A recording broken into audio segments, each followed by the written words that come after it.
Hey guys, this video is about Jax Teller. Jax Teller wanted to die. She fell upon a truck, on purpose. What I wanna say is this: for long I could not find out why he wanted to die. When I watched Sons of Anarchy, the scene where he died, I was asking myself, why? Why did he have to do all of these moves that led him to death? Obviously killing Jury was a mistake, but the club offered him a bike and a way out. If he hadn't killed August Marks in cold blood and hadn't confessed the crime of killing Gemma and answer to Judge Pattison, he could have left, without all of the police being behind him. So why did Jax confess to Pattison the murder of Gemma and answer? Before I try to answer this question, let me explain some things about Jax Teller. She was a genius in managing people.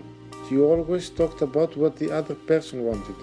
When she tried to convince the other person why he would cooperate with the Sons, she always emphasized on what the other person had to win, not what some crow had to win, not what Jax Teller wanted. She talked about the other person's needs. A good example of that is with Pope. She told Pope she would give him Tick, but he needed him for now. And how you think she tried to convince Pope about Tick?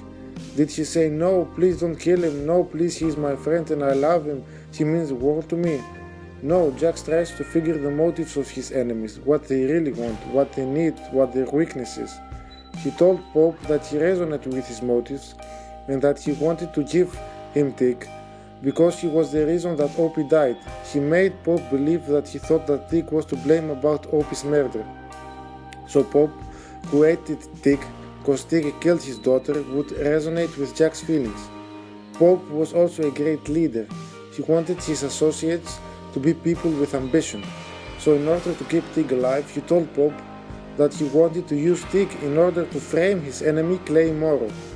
So Pope was impressed. He saw his younger self in Jax and told him it was good he could find an opportunity in unfortunate events. So he managed to persuade Pope by reminding him of his younger self. He had studied him. Another example is how she handled Nero Padilla. When he ordered the kill of Darvani by Juice, he did it by keeping it a secret from Nero without Nero knowing it. So Juice ratted and told Nero that he killed Darvani. Nero was furious because he loved Darvani. But when she confronted Jax, Jax did not say a word, because there is no word to say. She couldn't offend Nero by saying he was sorry. But the character he had built spoke for him. Nero knew that Jax cared much for his family and his club Sam Crow.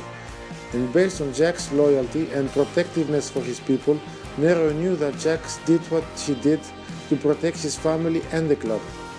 Darvani was a junkie's rat. Jax was a character that would give his life to protect the ones he loved. So the character of Jax and him not offending Nero by saying he is sorry made Nero able to forgive Jax for his action.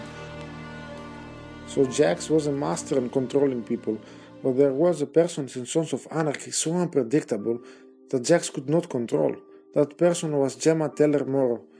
He could never imagine that Gemma would kill Tara. That would not even cross his mind.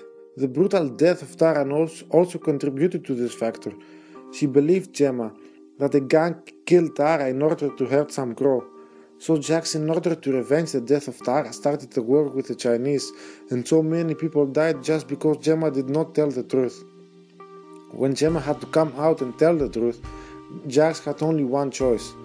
And as he confessed to Nero Padilla that he still loved his mother. But she had to die. So you all know the story. He killed first Answer and then Gemma, his own mother. In my personal opinion, Jax blamed himself for taking as granted what Gemma had said about the Chinese and that so many people have died just because he could not see through the lie of his mother. But even though the lie and him killing his mother contributed to Jax wanting to meet Mr Mayhem, that was not the biggest reason. The biggest reason is he wanted Abel and Thomas to hate him and not even think about joining Sam Crow. He wanted to honor Tara's wish and let them live a peaceful life, just as Stone Teller had tried to give Jax that life by writing that book. Sam Crows would have never found a way out of criminality, so if his kids would have joined the Sons, they would have become also killers and they would have lived in misery and with hate. He wanted something different from them.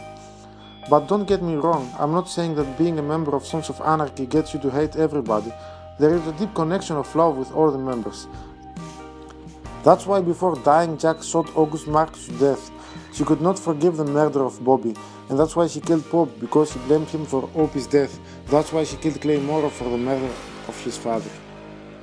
Someone could ask, couldn't Jax Teller just leave? His brothers gave him a free passage. He didn't have to confess the murder of Gemma and Asher. She could just leave. That is not Jax Teller. Jax Teller would live only as a member of Sons of Anarchy. That's what she knew, that's who she was. She could not live outside Sam Grow. And if he did leave, he would have eventually returned to the life of another gang member and drag his sons into that also. And he loved his sons too much to do this to them. So guys, this is my opinion about Jax Teller and why I think he died. Or committed suicide, actually, to be honest.